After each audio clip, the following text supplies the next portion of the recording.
Sud Radio, midi 13h, Alexis Poulain, sans réserve. Et c'est le retour de Poulain sans réserve, la première de l'année 2024. Bonne année, c'est un plaisir de vous retrouver. On est ensemble jusqu'à 13h sur Sud Radio. N'hésitez pas, vous pouvez appeler au standard au 0826 300 300. Aujourd'hui, on va bien sûr parler de ce remaniement qui va remplacer Elisabeth Borne, puisque visiblement elle est sur le départ. Ça y est, pour en parler avec nous, Jean-Christophe Gallien, politologue et conseiller en communication. Et puis, on parlera aussi de ce début d'année mouvementé au Moyen-Orient, en Ukraine, partout avec la montée des BRICS. Qu'attendre de cette année 2024 en matière géopolitique? Notre invité sera Mériadec Raffray, journaliste spécialiste des questions internationales et des questions de défense. C'est Poulain sans réserve. On est ensemble sur Sud Radio jusqu'à 13h. À tout de suite. Alexis Poulain, sans réserve, l'invité. Et notre invité, c'est Jean-Christophe Gallien, politologue, conseiller en communication. Bonjour. Bonjour Alexis. Alors, on commence l'année avec vous pour parler de ces folles rumeurs de remaniement. Folles, non, elles sont réelles et apparemment Elisabeth Borne serait sur le départ. Dernier 49.3, ça y est, c'est fini pour Elisabeth Borne. Et qui va la remplacer? Alors, il y a un sondage après sondage. On voit que c'est Gabriel Attal, Bruno Le Maire qui sont dans le trio de tête avec un Richard Ferrand qui pourrait revenir. On est en train de faire un tiercé politique, hein. Évidemment, tout ça n'a aucun sens. Tout se passe dans la tête d'Emmanuel Macron en réalité. Qu'est-ce que vous pensez de ce remaniement en début d'année? Qu'est-ce que ça dit finalement de l'essoufflement politique d'Emmanuel Macron? C'est-à-dire qu'on essaie de faire coïncider effectivement ce que chacun d'entre nous vit, hein. Chaque début d'année, il y a presque un effort, comme une espèce de tradition. On a envie d'écrire sur une page blanche. Malheureusement, ce qu'on veut faire dans l'année, ce qu'on imagine pour se relancer dans l'année, c'est un espèce de date un peu symbolique qui ne dit rien en fait en réalité, mais qui psychologiquement pour chacun d'entre nous est importante. Semblerait-il qu'au niveau du gouvernement aussi, ce qui est une pratique assez nouvelle, c'est-à-dire que changer en début d'année véritablement, c'est parce qu'il y a un effort symbolique. Ouais. Et là, ça a très peu été usité. C'est pas un moment où généralement on change un gouvernement, c'est plutôt un moment où on fait les vœux. Vous savez, dans toutes les préfectures, dans tous les ministères, toutes les administrations, il y a une stratégie de vœux. Il y a une année où Emmanuel Macron n'avait pas fait de vœux du tout. C'était 2018-2019, je crois. Faut dire qu'il y avait eu les gilets jaunes et plein d'autres choses qui faisaient que c'était difficile l'exercice des vœux. Donc là, pas de bonne résolution, pas de vœux. Les vœux, pourtant, il les a fait aux Français. Est-ce que vous avez regardé ce message? Attentivement. Et qu'est-ce que vous en avez retenu? Écoutez, j'ai trouvé que c'était quelqu'un qui faisait un bilan plutôt positif de ce qu'il avait fait, en effaçant évidemment des moments compliqués, les émeutes dans de nombreuses villes de France. Passer très rapidement sur quelque chose qui était par exemple la loi immigration et la difficulté qu'il y avait au Parlement. Bon. Et puis en mettant quelques coups de canif quand même dans celles et ceux qui ne s'intéressent qu'à des affaires politiques alors que lui s'intéresse plutôt évidemment au destin et aux Français et à la grandeur de la France. Voilà, on était dans un moment qui est effectivement assez classique des vœux de fin d'année. On fait un bilan très positif, on efface tout ce qu'on peut effacer parce que c'est normal et puis on se projette dans une vision. Il a maintenu son idée qu'il avait un vrai cap, vous savez, cette idée-là. Ouais. Et puis, on tease un peu ce qui va se passer. Est-ce qu'il y a un cap? Parce que là, on voit que les Français commencent à douter qu'il y a un cap. Tout est flou, hein. La loi immigration, ça a été quand même un camouflet assez important pour le gouvernement. D'où ce remaniement, sans doute, aussi. Parce qu'il y a eu les frondeurs. Un ministre qui démissionne, Aurélien Rousseau, ça fait quand même des ordres. Plus 5 ministres qui avaient mis leur démission dans la balance. On parle d'ailleurs, à propos de ces ministres quasiment frondeurs, d'un remplacement, évidemment. Est-ce que c'est pas ça qui a précipité ce remaniement? Je crois qu'il avait envie depuis un certain temps d'un nettoyage. On en parlait beaucoup, c'est-à-dire qu'il y avait à la fois celles et ceux de ce groupe de ministres qui n'apparaissaient jamais, qui n'existaient pas. Et puis ils sont nombreux, 42 ministres, voilà, et les Français en connaissent 2 ou 3. Voilà, ils étaient très nombreux. D'ailleurs, quand on fait le compte et sur des plateaux d'émissions de radio ou de télévision, pourtant on est censé connaître la plupart des gens. C'est compliqué. Je pensais notamment au ministre de la Santé qu'on avait un peu oublié, parce que pourtant c'est un grand ministère. Et donc à partir de là, on a ce moment où on sent qu'il a besoin, alors certains parlaient d'un Big Bang, d'autres parlaient d'un nettoyage.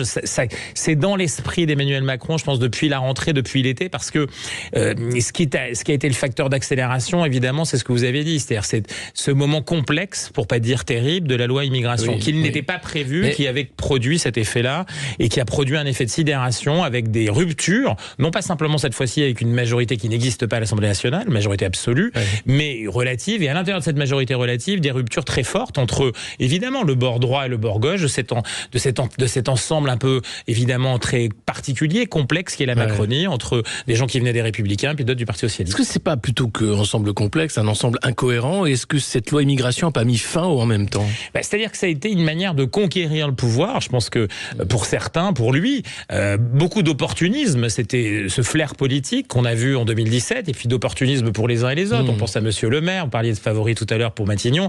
Bon, des gens qui avaient critiqué Emmanuel Macron 3 semaines auparavant, et puis 3 semaines plus tard, Monsieur Philippe était au gouvernement pour notre Premier ministre. Donc c'est des gens qui se sont dit, voilà, il y a une fenêtre de tir, il y a un changement, on va renverser la table tous ensemble, puis en fait il s'est rien passé, et au contraire on a continué. Donc effectivement ce que vous dites, le matériau composite, à un moment donné quand il est secoué, ce matériau composite il explose, et c'est peut-être en train de se passer. Et donc Emmanuel Macron, au-delà du remaniement, il est en difficulté par rapport à l'idée qu'il lui faut quand même trouver à un moment donné une base majoritaire, et surtout éviter de s'effondrer en cotation politique, lui-même et sa force politique. Et les deux grands rendez-vous qu'on aura cette année, c'est d'abord le début d'année pour lui en tout termes de cotation politique, et après les européennes, où là sa propre force, Renaissance, va être contre d'autres forces politiques dans une évaluation à large échelle, puisque là, c'est pas un sondage, c'est l'élection européenne. Oui. Justement, aujourd'hui, c'était l'hommage à Jacques Delors, et Emmanuel Macron a fait une homélie, comme il aime le faire, le père Macron. Cette fois-ci, il se veut l'héritier de Jacques Delors. Jacques Delors qui, pourtant, a été critiqué pour avoir fait une Europe contre les nations, d'une certaine façon. Mais lui, clairement, va jouer les européennes pour un repositionnement politique vers la social-démocratie et vers « je suis pro-européen, si vous aimez l'Europe, vous votez pour moi ». En gros, ça va être un truc simplificateur de cette façon-là. Mais aujourd'hui, il n'y a toujours pas de tête de liste pour La République En Marche, Renaissance, etc., Renew Europe, pour les européennes. Et il l'a prononcé comme si c'était lui qui allait tirer la liste, si vous voulez. Pendant les vœux, ça a été très évident. C'est-à-dire que c'est moi ou le chaos européen. C'est-à-dire qu'en gros, faites attention, parce que c'est un moment important. Il a même parlé effectivement de quelque chose qui était d'une nature générationnelle. Nous avons une responsabilité générationnelle, parce que ce qui se passe aujourd'hui en 2024, et c'est le grand rendez-vous pour lui, et c'est ce qu'il a essayé de proposer, c'est que ce qui se passera, ce qui se décidera, ce qui pourra s'actionner ou s'activer pendant cette année va correspondre à quelque chose qui entraînera les générations futures. Donc il dramatise la situation, et c'est sa chance, à mon avis, par rapport à ce qui est de le juin 2024, mais il démarre très tôt, parce que très tôt c'est juin, et puis il essaie de se relier effectivement à cet événement, en l'occurrence européen, qui était pour le coup très opportunément récupéré, c'était à la mort de Jacques Delors. Puis après il y a d'autres grands moments historiques, il les aime bien, comme la libération de notre pays pour 1944, donc c'est 60 ans, et puis d'autres moments. La journée de l'Europe également. Exactement. Qui aura lieu en mai. Mais le grand rendez-vous politique sera effectivement les européennes, à la fois pour lui et pour sa force politique pour Renaissance. Oui, et puis surtout le Rassemblement national aussi, qui est grand favori pour ces européennes. Jordan Bardella qui avait annoncé qu'il était prêt à être Premier ministre même de cohabitation en cas de dissolution.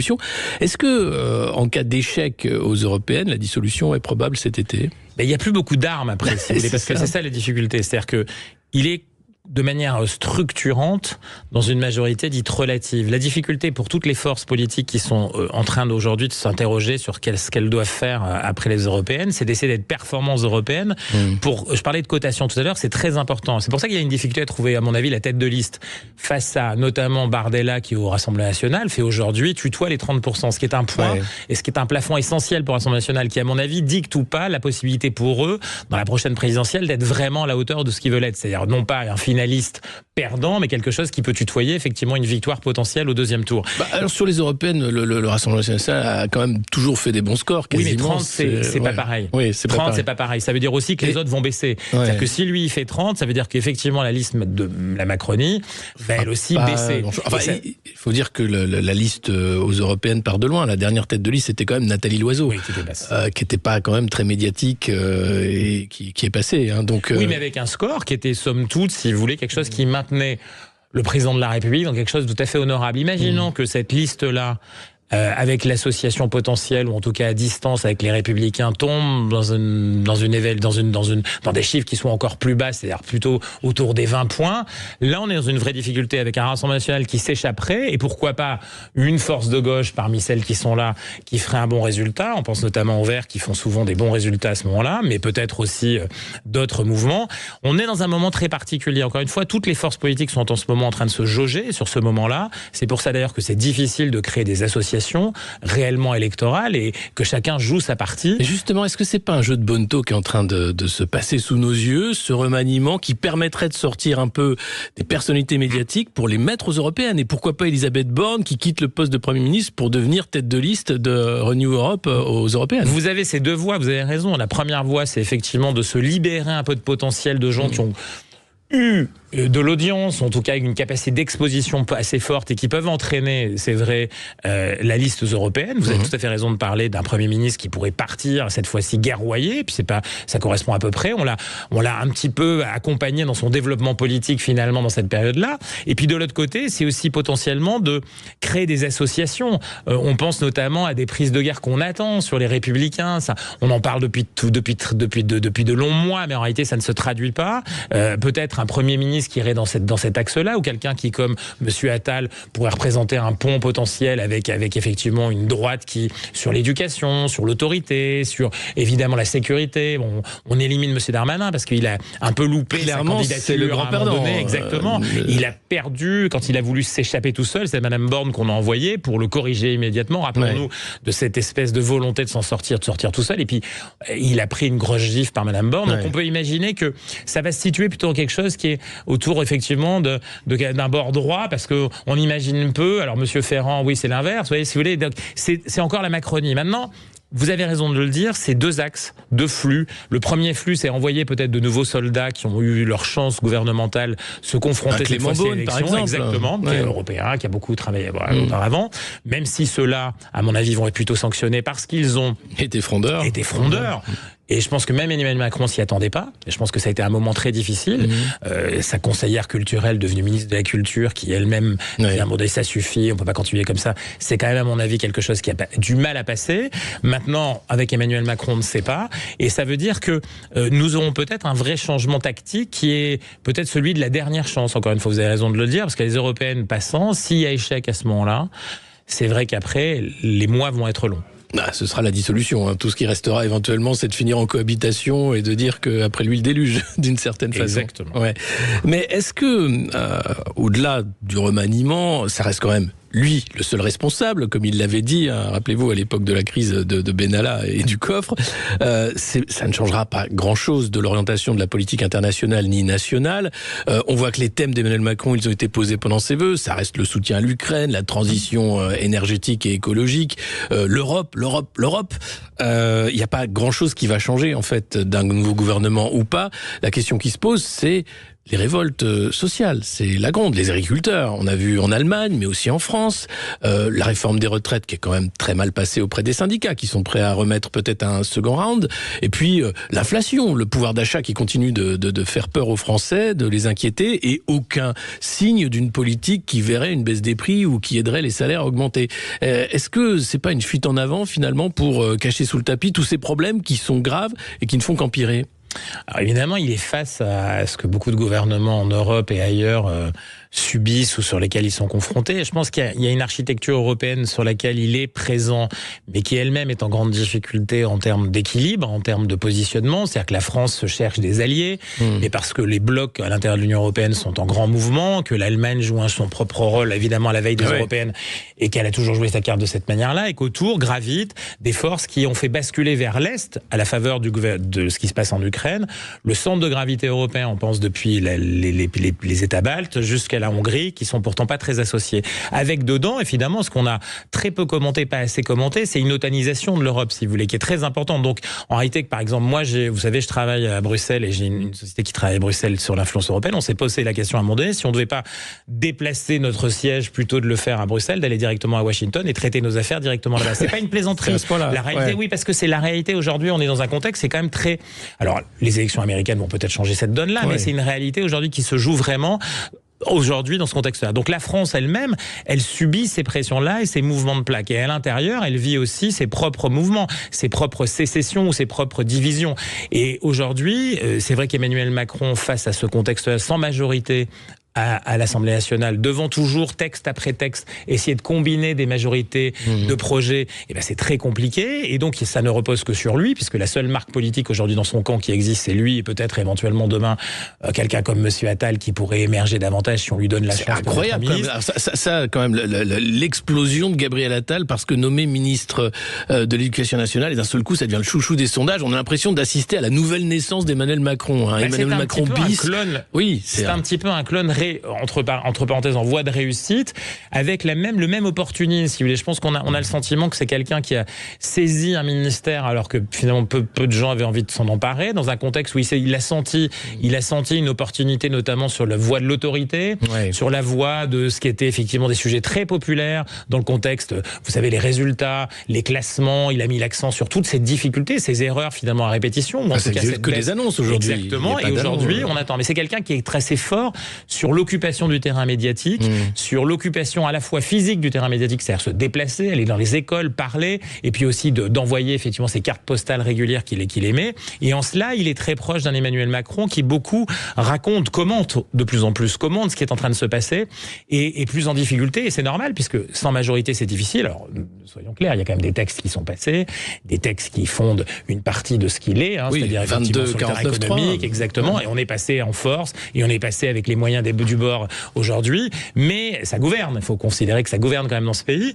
Et en même temps, on a ce sentiment qu'effectivement tout est ballotté, que le cap dont vous parliez tout à l'heure est très peu lisible, même si lui il considère qu'il est très lisible. On ne sait pas trop. On a une perspective européenne. Ce qui se passe aujourd'hui sur Delors, c'est un peu ça. C'est-à-dire que c'est quelqu'un qui était entre le catho de gauche, si vous voulez, et puis quelqu'un qui pouvait de temps en temps être aussi parfois gaulien et à chercher un peu sa voie. Il a travaillé avec Monsieur Chaban-Delmas.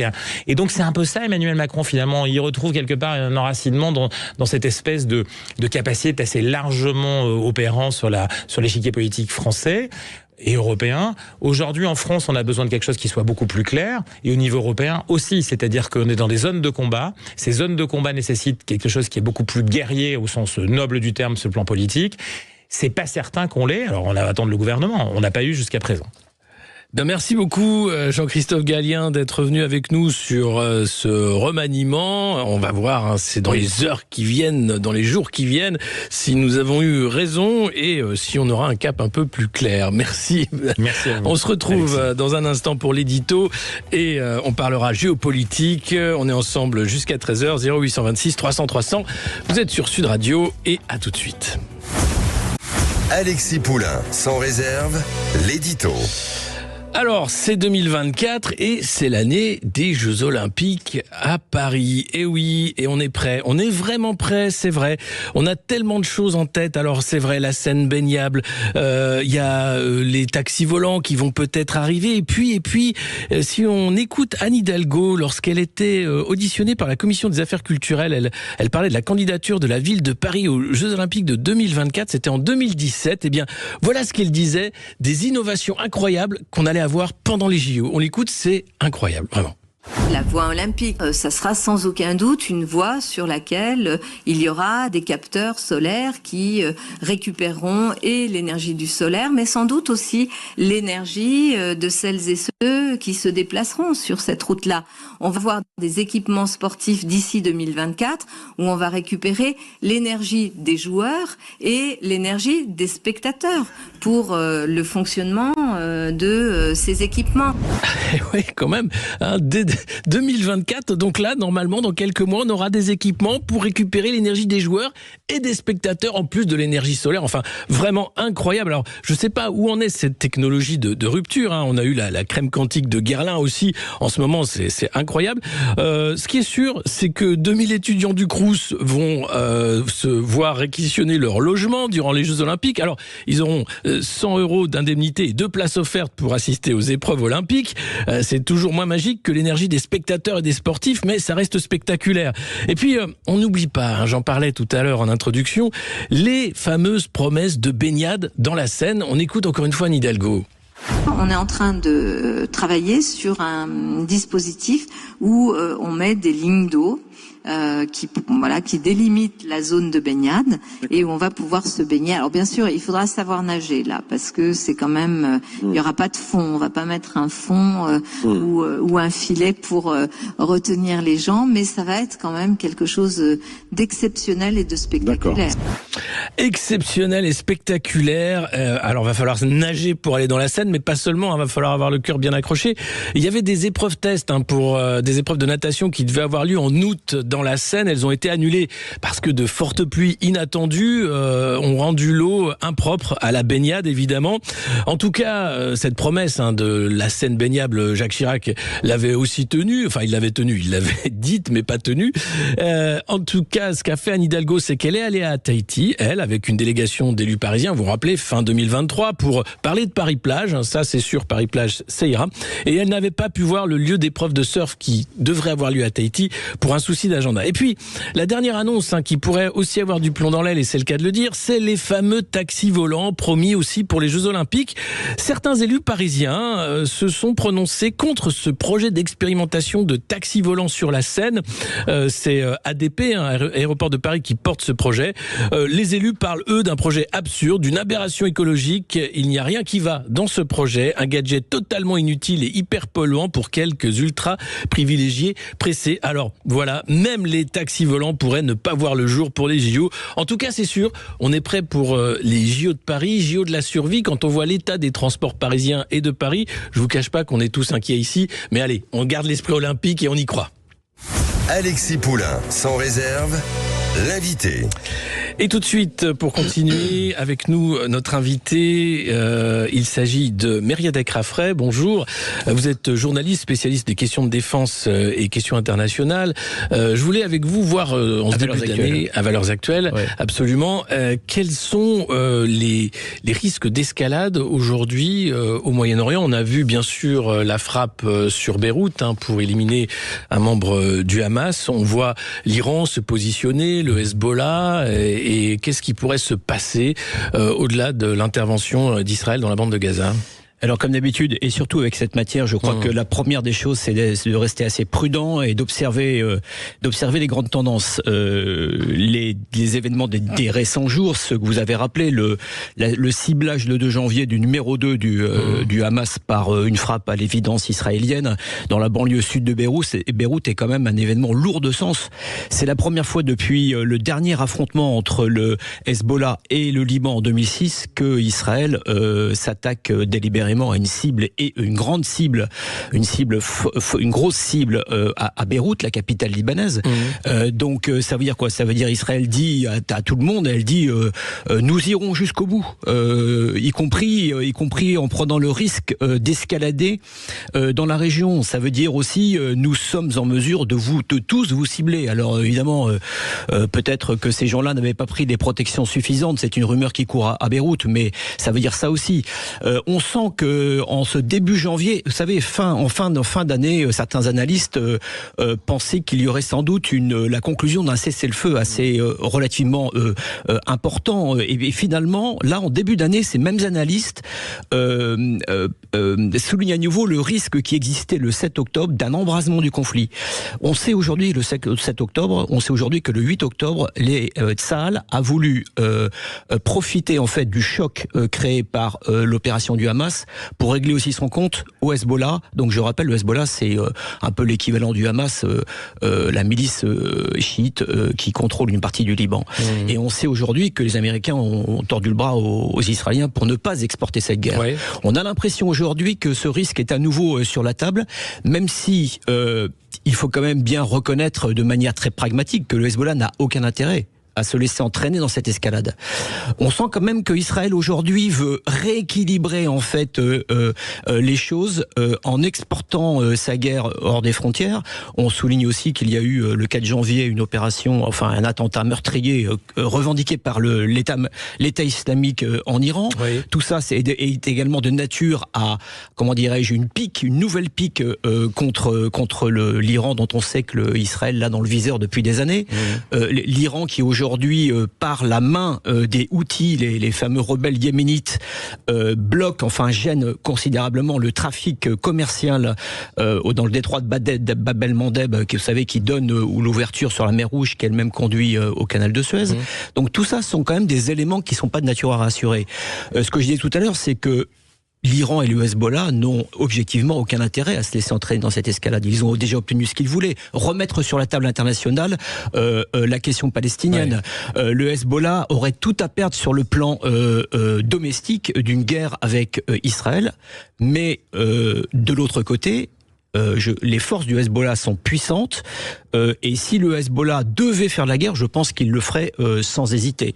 Ouais. Donc on est dans cet entre-deux. Ce qui est aussi un point aussi nouveau en ce début janvier, c'est que Israël, quand même, si sur le plan tactique, Israël progresse à Gaza, c'est-à-dire que les troupes israéliennes marquent des points, continuent à investir le sud de Gaza, elle mène aujourd'hui une guerre très compliquée dans un environnement tactique, je dirais, le plus complexe qu'on puisse imaginer, un environnement urbain détruit par des tirs considérables d'artillerie, qui sont également des combats qui se déroulent également dans un environnement dans lequel il y a énormément de civils.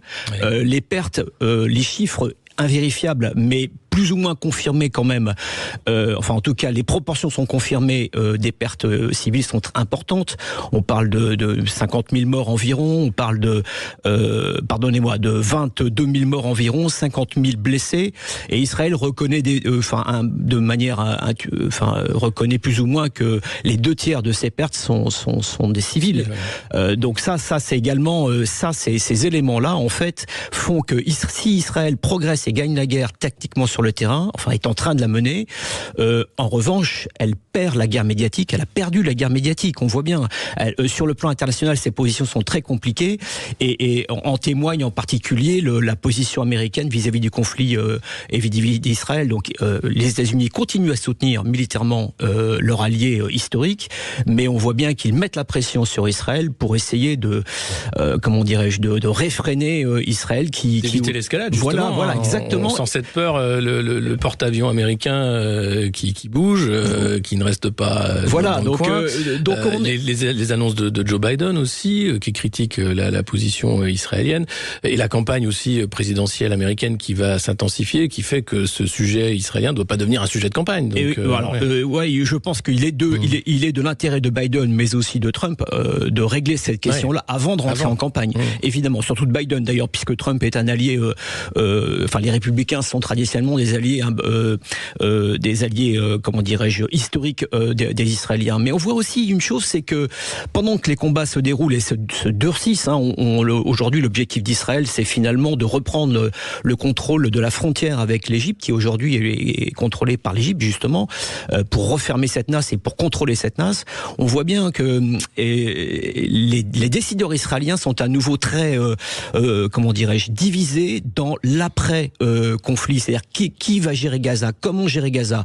La droite israélienne aujourd'hui, en particulier la droite de Netanyahou, dit désormais publiquement qu'elle souhaite, je vais retrouver l'expression exacte, accélérer la migration volontaire des Gazaouis, c'est-à-dire en clair et de manière schématique, accélérer une forme d'épuration ethnique du territoire. Ben Smotrich et l'autre ministre extrémiste de droite du gouvernement dit aujourd'hui publiquement qu'il souhaiterait que Israël reprenne les colonisations dans Gaza. Ça, c'est une partie de la droite israélienne. Et puis une autre partie parle d'un plan de reconstruction géré avec l'aide d'une force internationale dans laquelle les États-Unis et les Européens seraient partie prenante. Donc on voit bien que Israël n'a pas de plan. Elle marche, elle mène sa guerre. Ce plan, c'est celui de l'éradication du Hamas. Il fonctionne pas en réalité. Alors, il faut essayer d'être nuancé. pour quasiment aucun analyste, il ne fait de doute que Israël va éradiquer va neutraliser militairement le Hamas à Gaza. C'est une question de temps. Le problème, c'est que ce temps-là va durer.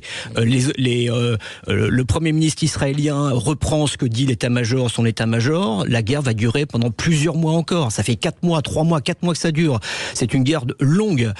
Il faut aussi que Israël puisse gérer son économie dans la durée. Je vous rappelle qu'elle a recruté, elle a mis sous les drapeaux 360 000 réservistes. C'est autant de forces vives pour la nation qui manquent.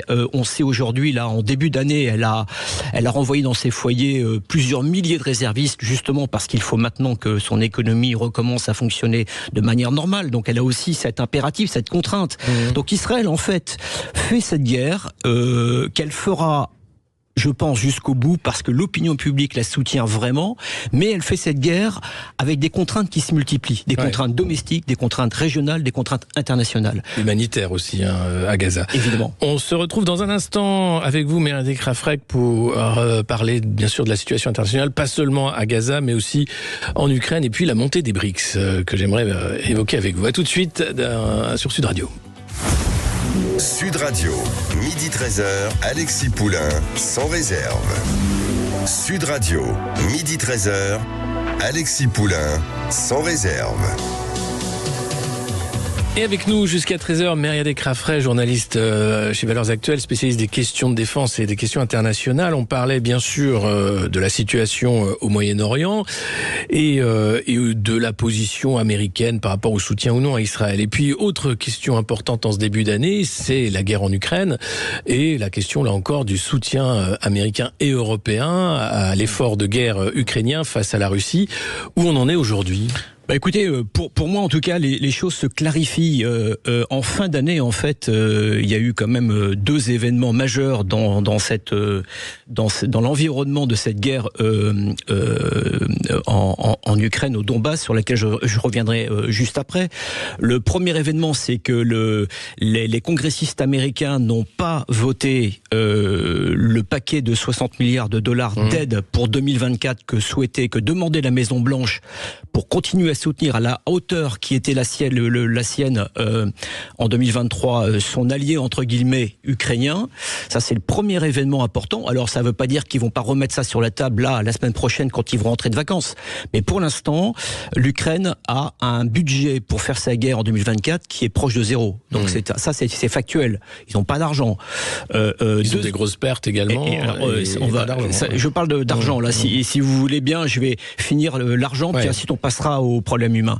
Le deuxième événement factuel, c'est que le Hongrois Orban a torpillé l'effort européen dans le même sens pour voter une aide de 50 milliards d'euros supplémentaires sur 4 ou 5 ans, je ne sais plus, permettant de soutenir globalement l'effort ukrainien. Donc c'est aussi ça, un deuxième pavé dans la mare des inconditionnels du soutien à l'Ukraine et bien sûr de la politique jusqu'au boutiste du président Zelensky.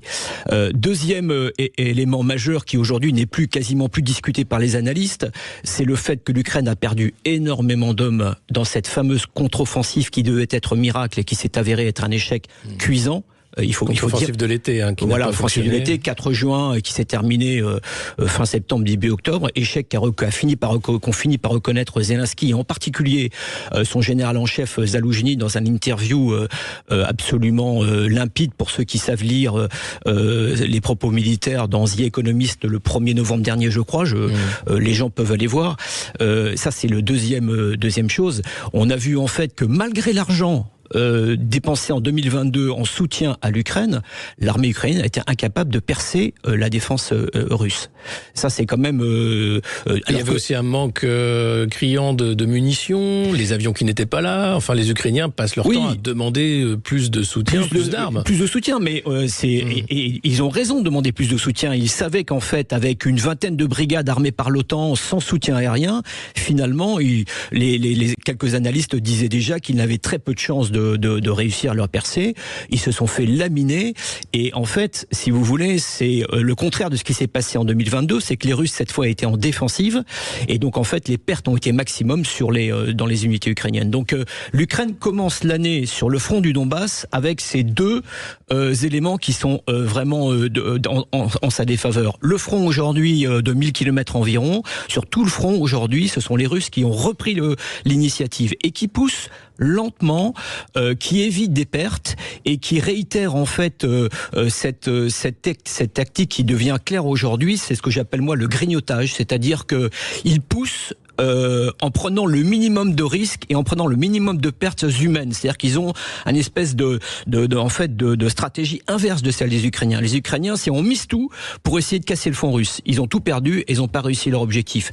Les Russes aujourd'hui, c'est assez clair, sont dans une forme, contrairement à ce que disent certains, une forme de retenue tactique. Il y a quand même eu des frappes de missiles sur des zones civiles ukrainiennes ces derniers jours. Oui, alors c'est comme dans toute guerre, c'est ce que je m'explique depuis le début de la guerre de 2022, c'est que dans toute guerre, il y a les dommages collatéraux, il y a des missiles qui n'arrivent pas là où ils devaient arriver, il y a les erreurs de tir. Ce qui me frappe aujourd'hui, c'est que les mêmes qui criaient aux orfraies dès qu'un missile russe n'atteignait pas sa cible en disant que les Russes visaient délibérément des civils, sont aux abonnés absents quand les Israéliens balancent des obus qui visent aussi des civils. Ou les Ukrainiens qui ont visé des civils récemment. Exactement, ou les Ukrainiens qui visent des civils depuis le début de la guerre à Donetsk, par exemple. C'est malheureusement le lot de toute guerre.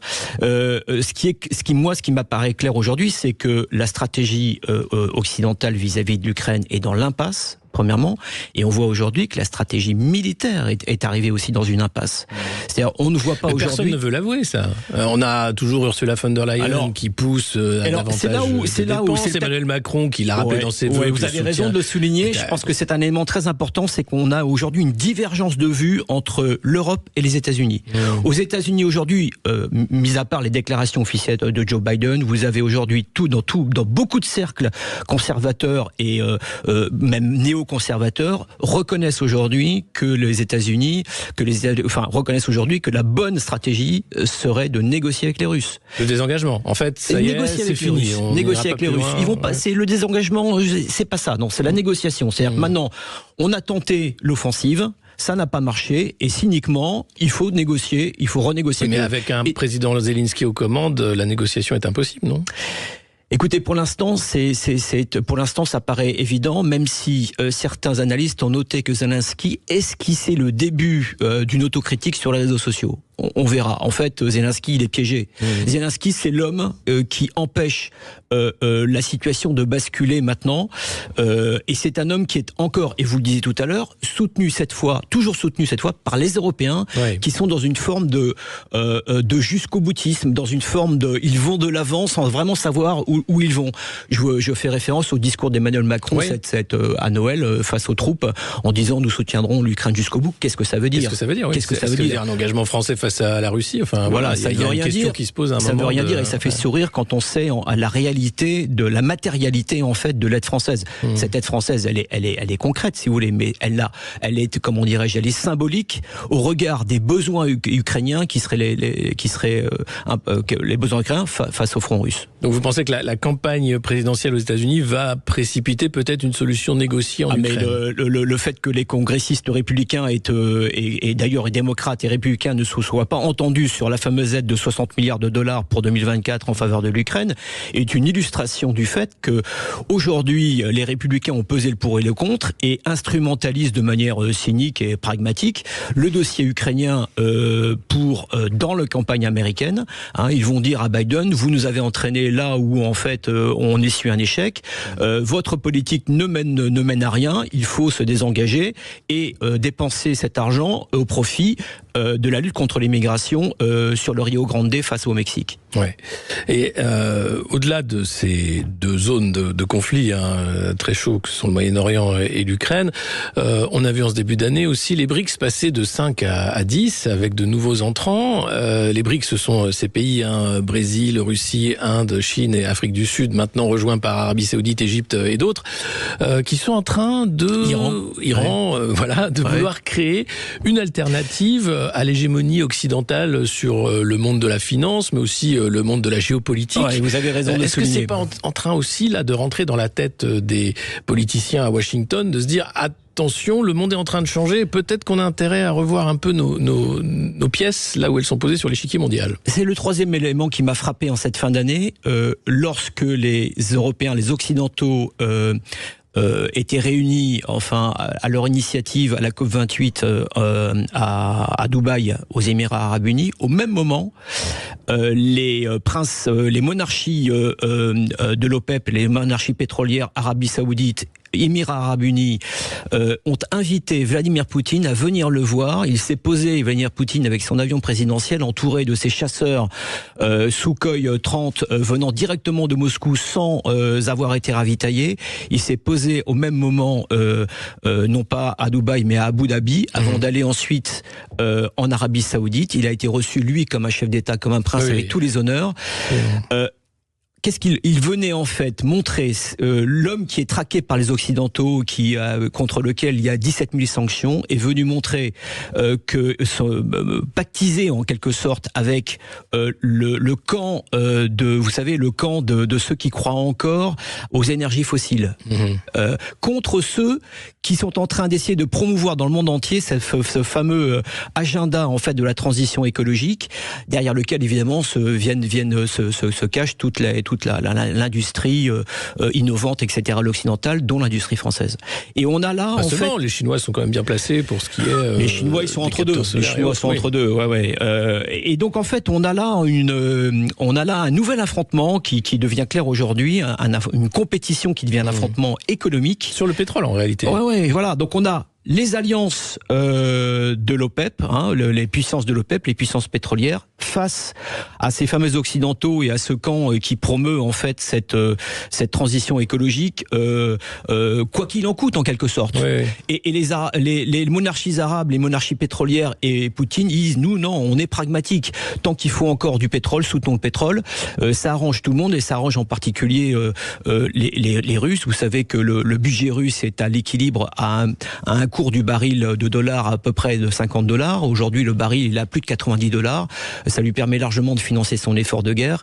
Donc, c'est encore un camouflet pour les Occidentaux. Et ça montre surtout que le Sud global, comme on dit aujourd'hui, s'élargit, s'étend et est attractif pour de nombreux pays qui voient qu'il y a une alternative aux sanctions américaines. Voilà. Et à contrario, le camp occidental, lui, se réduit lentement mais sûrement. Avec des soucis économiques qui commencent à se faire jour. Merci beaucoup Mériadec Raffray d'avoir été notre invité pour parler de ce début d'année géopolitique. On y reviendra tout au long de l'année.